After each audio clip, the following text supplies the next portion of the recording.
Action. Mega power star Ram Charan, young tiger NTR హీరోలుగా భారీ బడ్జెట్తో అత్యంత ప్రతిష్టాత్మకంగా తెరకెక్కుతున్న మల్టీ స్టారర్ త్రిబుల్ ఆర్. ఇక ఈ చిత్ర షూటింగ్ పూర్తయింది. ప్రస్తుతం పోస్ట్ ప్రొడక్షన్ పనులలో ఫుల్ బిజీగా ఉంది చిత్ర బృందం.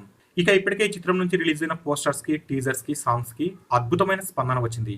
ఈ చిత్రంపై అంచనాలను రెట్టింపు చేసింది. ఇక తాజాగా విడుదలైన త్రిబుల్ ఆర్ గ్లిమ్స్ అభిమానులకు గూస్ బంప్స్ ఇచ్చింది. ఇక ఈ త్రిబుల్ ఆర్ గ్లిమ్స్ లో రామ్ చరణ్ పోలీస్ ఆఫీసర్ గా పోలీస్ స్టేషన్ ముందు కొన్ని వేల మంది జనాలతో కూడుకున్న కొన్ని సన్నివేశాలను ఈ గ్లిమ్స్ లో చూపించారు. ఇక ఈ సన్నివేశాలు ఇప్పటిదాకా ఇండియన్ స్క్రీన్ పై రాని విధంగా ఒక భారీ ఫైట్ సీక్వెన్స్ ను తెరకెక్కించారట. దాదాపు 1000 మంది జూనియర్ ఆర్టిస్టులతో ఈ యాక్షన్ సీక్వెన్స్ అద్భుతంగా ఉంటుందట. వారందరితో రామ్ చరణ్ ఫైట్ చేయడం తెరపై చాలా ఇంట్రెస్టింగ్ గా ఉంటుంది అనేసి అంటున్నారు.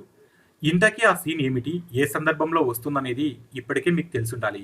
ఇక త్రిబుల్ ఆర్ గ్లిమ్స్ లో చూపించిన విధంగానే రామ్ చరణ్ పోలీస్ స్టేషన్ ముందు కొన్ని వేల మంది ఉంటారు. ఇక ఆ సందర్భంలోనే రామ్ చరణ్ పై ఒక పవర్ఫుల్ ఫైట్ సీన్ ను చిత్రీకరించారు. ఇక రామ్ చరణ్ పాత్ర బ్రిటిషియర్స్ దగ్గర పనిచేసే ఒక పోలీస్ అధికారి.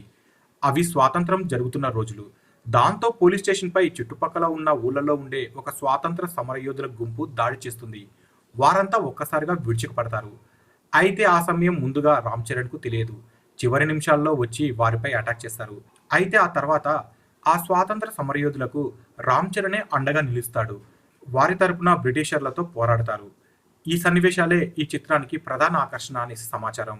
ఇక రామ్ చరణ్ పనిచేసే పోలీస్ స్టేషన్ ముందు వేల మంది స్వాతంత్ర సమరయోధులు గుంపు దాడి చేయడానికి కారణం లేకపోలేదు. అదే పోలీస్ స్టేషన్ లోనే కొమరం భీమ్ గా నటిస్తున్న ఎన్టీఆర్ ను బ్రిటిషర్స్ బంధిస్తారు. ఆ సమయంలోనే ఈ పవర్ఫుల్ యాక్షన్ సన్నివేశం వస్తుంది అనేసి సమాచారం. ఇక రామోజీ ఫిల్మ్ సిటీలోని ప్రత్యేకంగా వేసిన పోలీస్ స్టేషన్ సెట్ లోనే ఈ యాక్షన్ సన్నివేశాలను చిత్రీకరించారనేసి సమాచారం. మొత్తానికైతే కని విని ఎరగని రీతిలో రామ్ చరణ్ చేసే ఈ యాక్షన్ సన్నివేశాలు గూస్ బంప్స్ తెప్పిస్తాయి అని తెలుస్తుంది. మరి ఇందులో ఎంతవరకు నిజం ఉందో తెలియాలంటే సినిమా రిలీజ్ అయ్యేదాకా ఆగాల్సిందే. ప్రస్తుతం అయితే ఈ వార్త వైరల్ గా మారింది. ఇక త్రిబుల్ ఆర్ చిత్రాన్ని జనవరి 7న ప్రపంచవ్యాప్తంగా భారీ ఎత్తున విడుదల చేసేందుకు చిత్ర బృందం రంగం సిద్ధం చేసింది.